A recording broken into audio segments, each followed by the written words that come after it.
At some point in your life, you've probably lost more than half of your friends. Not because of a fight, not because of betrayal, not because anyone died. They simply disappeared. And what's strange is that almost everyone experiences this. In fact, some researchers have found that our closest friendships are constantly changing, even when we don't realize it. So, if friendship feels so important, why does it seem designed to fall apart? And if that's true, was there ever a way to stop it? To understand why friends disappear as we get older, we need to start with something most people never think about. As children, making friends is almost effortless. Imagine you're 10 years old. You wake up at 7 in the morning, you go to school, you spend 6 hours sitting near the same people, you eat lunch together, you play together, you walk home together, then you see each other again the next day, and the next, and the next. Most childhood friendships don't begin because you found your perfect match. They begin because you were trapped together. That sounds harsh, but it's true. For thousands of years, humans lived in small tribes. You didn't choose your social circle chose you.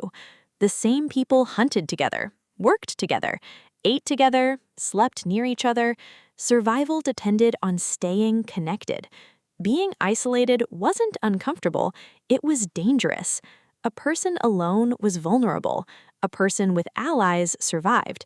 Your brain evolved in that environment, which means friendship was never designed to be convenient, it was designed to be necessary. And that's where the first crack appears, because modern life quietly removed the thing friendship depends on most: proximity. Think back to your closest childhood friend. Maybe you sat 2 desks away. Maybe you lived 3 houses down. Maybe you played soccer every afternoon. Now, think about your closest friend today. How often do you actually see them? Not text them, not like their posts, actually see them. The answer is often shocking. Researchers have repeatedly found that friendships are heavily driven by repeated exposure. The more often people encounter one another, the more likely they are to develop trust and affection. Psychologists sometimes call this the mere exposure effect. In simple terms, familiarity creates connection, and childhood is basically a machine designed to maximize familiarity. Adult life isn't. As children, your environment creates friendship automatically. As adults, maintaining friendship becomes a job, and that's when things start to disappear. Slowly, quietly, without anyone noticing. Imagine 2 best friends at 18. They graduate together, everything feels normal. Then one leaves for college, the other stays home. Suddenly, the routines begin to change. One wakes up in a dorm room, the other wakes up in their childhood bedroom. One meets hundreds of new people, the other starts working full-time. The distance isn't measured in miles, it's measured in experiences, and every month the gap grows larger, not through conflict, through drift. Humans are extremely sensitive to shared reality. We bond through shared experiences, shared struggles, shared victories, shared stories. When those experiences disappear, maintaining closeness requires effort, a lot of effort, and effort is exactly what adult life starts stealing. At 25, life becomes crowded. Careers appear, relationships appear, bills appear, commutes appear, stress appears. The average day becomes packed with obligations. You wake up tired, you go to work, you come home exhausted. You tell yourself you'll call your friend tomorrow. Tomorrow becomes next week. Next week becomes next month. And then something strange happens. Nothing. No dramatic ending. No goodbye. No final conversation. The friendship simply enters a kind of social hibernation. Many people assume friendships end because of arguments, but often they end because neither person had enough energy. And that realization can be surprisingly painful, because it means losing friends isn't always a choice. Sometimes it's a consequence of how modern life is structured. But things get even more interesting because friendship doesn't just compete with work, it competes with love. Think about what happens when someone enters a serious relationship. Before, they might spend every weekend with friends. Now, weekends belong to someone else. The number of available hours shrinks. Anthropologists studying social behavior have observed something fascinating. Humans have limited social bandwidth. We can only maintain a certain number of meaningful relationships at once. Some researchers refer to this as Dunbar's number. The exact number is debated, but the principle remains. Time is finite. Attention is finite. Emotional energy is finite. Every new priority pushes something else aside. Not because we care less, because we're human.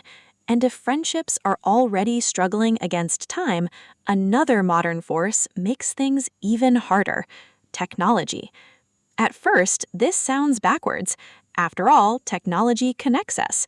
You can send a message across the planet instantly. You can video call someone from another continent. You can follow every detail of someone's life without leaving your house. So why do so many people feel disconnected?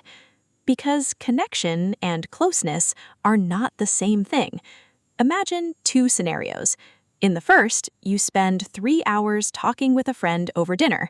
In the second, you send them 10 memes. Both are interaction. Only one creates depth. Social media often creates an illusion of friendship maintenance. You see updates, you see photos, you know what someone is doing. Your brain feels informed, but information is not intimacy. Knowing what someone ate for breakfast isn't the same as sharing a struggle at midnight. The result is strange. We can stay connected to more people than any generation in history. Yet, many people report feeling lonelier. And loneliness isn't just emotional, it's physical. Studies have linked chronic loneliness to increased stress, poor sleep, higher rates of anxiety, even reduced lifespan. Your brain still carries ancient programming. It still expects connection, even if modern life constantly interferes with it. But there is another reason friendships disappear, and this one is harder to accept. People change. At 17, your identity is still forming. At 30, it may be completely different. The person who once loved the same music, the same games, the same hobbies may become someone new, and so might you. Sometimes friendships don't fail, they complete their purpose. That idea can feel uncomfortable. We like to believe that meaningful relationships should last forever. But many of the most important friendships in your life were temporary. The friend who helped you survive high school, the roommate who got you through college, the coworker who made a difficult job bearable. Their role mattered, even if it ended. History offers an interesting comparison. For most of human existence, people rarely moved far from where they were born. Entire lives unfolded within small communities, the same neighbors, the same families, the same routines. Today, people relocate constantly. Cities change, jobs change, countries change. Entire social circles can disappear within a few years. Modern humans live with a level of social mobility that would have seemed imaginable to our ancestors. The benefits are enormous: more opportunities, more freedom, more choice. But every advantage comes with a cost, and one of those costs is social stability. Which finally brings us back to the question: why do friends disappear as we get older? The answer is surprisingly simple. Because friendship was built for a world that no longer exists, a world of constant proximity, shared routines, small communities, and repeated face-to-face interaction. Modern life replaced those conditions with mobility, career pressure, digital communication, and endless competing priorities. The system changed, so the outcome changed. Your friends didn't necessarily leave because they stopped caring. Many of them were caught inside the same system you were, trying to balance work, relationships, family, responsibilities, and survival. The strange truth is that most lost friendships were never destroyed. They were neglected by time, which raises an interesting possibility. If friendships disappear because of a system, then perhaps maintaining them requires deliberately fighting that system, scheduling the call, sending the message, making the visit, showing up, not because it's convenient, but because the friendship matters. Maybe the real mystery isn't why friends disappear. Maybe the real mystery is why some friendships survive decades despite everything working against them. And if that's true, what exactly separates the friendships that fade away from the ones that last a lifetime? That might be a story worth exploring next.